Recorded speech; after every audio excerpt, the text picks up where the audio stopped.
Fazendo, então, agora no início um breve histórico, né, dando uma olhada a respeito de como que a gente chegou nisso, né, em que se utiliza o DNA como uma ferramenta para crimes, para desvendar crimes, né? Como que a gente conseguiu chegar nisso?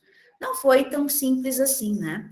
Primeiro que nós temos, né, é a descoberta do sistema ABO por Landsteiner, em 1900, em que se conseguiu verificar que as pessoas tinham diferentes tipos de sangue. Existia o tipo A, existia o tipo B, existia o tipo A e B, e o O, que era a ausência, né, desses aglutinogênios todos que nós tínhamos ali. Então, nisso a gente já consegue ver que o tipo sanguíneo é diferente entre as pessoas. Mas isso não basta, né? Isso é pouco, porque nós vamos ter uma grande quantidade de pessoas tipo A, nós temos uma grande quantidade tipo B, e assim vai, né? O fator RH veio para contribuir um pouquinho mais, mas da mesma forma, ainda não é algo que gera especificidade. Lockhart, então, como disse para vocês, que é um dos grandes nomes dentro das ciências forenses, que traz essa atuação um pouco mais voltada para análise pericial, técnica, laboratorial, ele traz, então, né, esse princípio de que todo contato deixa vestígios. Então, cabe ao perito conseguir identificar esse vestígio, conseguir detectar e coletar de maneira que ele possa ser depurado, que ele possa ser analisado, tá? Bom, então, o Lockhart, ele tem essa, né, premissa, e a partir daí, outros avanços começam a surgir, né? Então, é necessário não só pensar dentro da área forense, mas outros avanços dentro da genética, eles começaram a surgir para depois serem incorporados pela área forense, né? Então, Morgan, em 1926, veio com a teoria cromossômica da herança. Então, nós conseguimos iniciar um estudo de que existe uma herança genética, existe, então, padrões de herança genética, Mendel já vinha trazendo essa informação, né? E com isso é possível avançar no conhecimento da genética para posteriormente poder usá-la dentro dessa área específica. Entre 1930 e 1950, foram utilizadas análises bioquímicas, começaram a ser utilizadas análises bioquímicas. A análise de DNA ainda tinha, né, ocorrido, porque ainda faltava um conhecimento a respeito do DNA importante que vem depois. Mas nesse período, já se tinha, então, a análise bioquímica, porque entre as pessoas existe uma variabilidade de enzimas.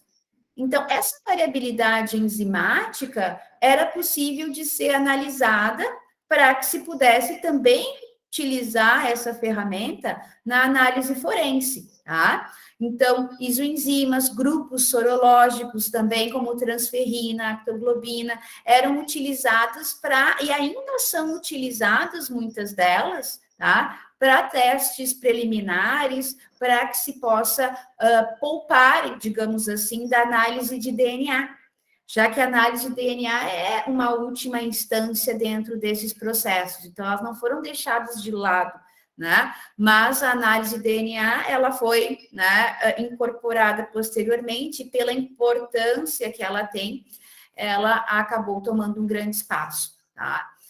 Na sequência, então, Watson e Crick, 1953, né, nós temos a descoberta da estrutura helicoidal do DNA, a dupla hélice, então, que lhe rendeu a eles, né, um Nobel. Isso faz com que se conheça, então, como é o DNA. E ao se conhecer o DNA, é possível explorar durante os próximos anos, não é de imediato, claro, mas explorar as potencialidades que esse conhecimento sobre o DNA nos traz.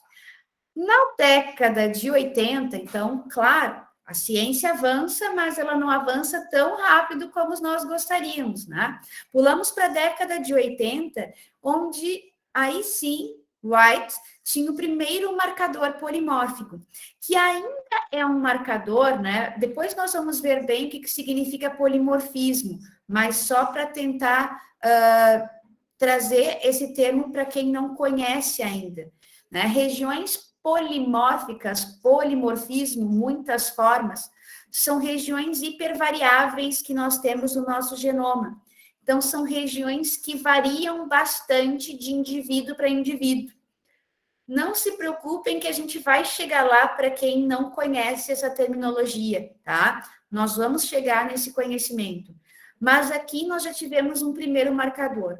Mas esse marcador tinha vários problemas, porque ele era um marcador muito extenso. Então, nós pegávamos uma grande parte do DNA. Depois nós vamos ver que isso não é muito reprodutível.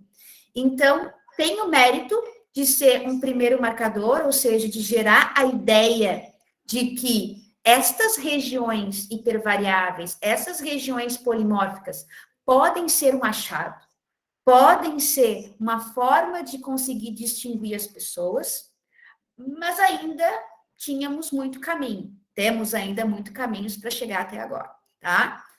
Então, 1980 tem isso. Na década de 80, né, mais precisamente ali 84, nós temos uma grande descoberta para a área da biologia molecular. Né, o grande salto que nós tivemos, que foi o que permitiu que a análise forense chegasse ao patamar que está hoje. Porque na década de 80 foi possível desenvolver, né? Mullins desenvolveu a reação em cadeia da polimerase, famoso PCR, dá para não confundir com PCR, que é um marcador inflamatório, né? A reação em cadeia da polimerase, ela é com certeza o grande salto da biologia molecular, porque vai ser uma técnica que a gente vai falar hoje, responsável por amplificar a nossa amostra, ou seja, aumentar a quantidade de RNA, de DNA que nós temos a partir da nossa amostra. Cena de crime. Às vezes eu posso ter bastante material, um material abundante, pode acontecer. Mas em muitas cenas de crime, acontece de limparem a cena. E aí nós vamos ter só resíduos do material, diminuindo muito a quantidade dele. Ainda tem material, mas diminuiu bastante a quantidade. Então, uma das maiores brigas dentro da questão forense é quantidade de material para fazer análise de DNA. E esse problema, ele foi bem resolvido, na maioria dos casos, pelo PCR. Então, a técnica de PCR foi introduzida dentro da área forense e agora ela faz parte do passo a passo da análise forense.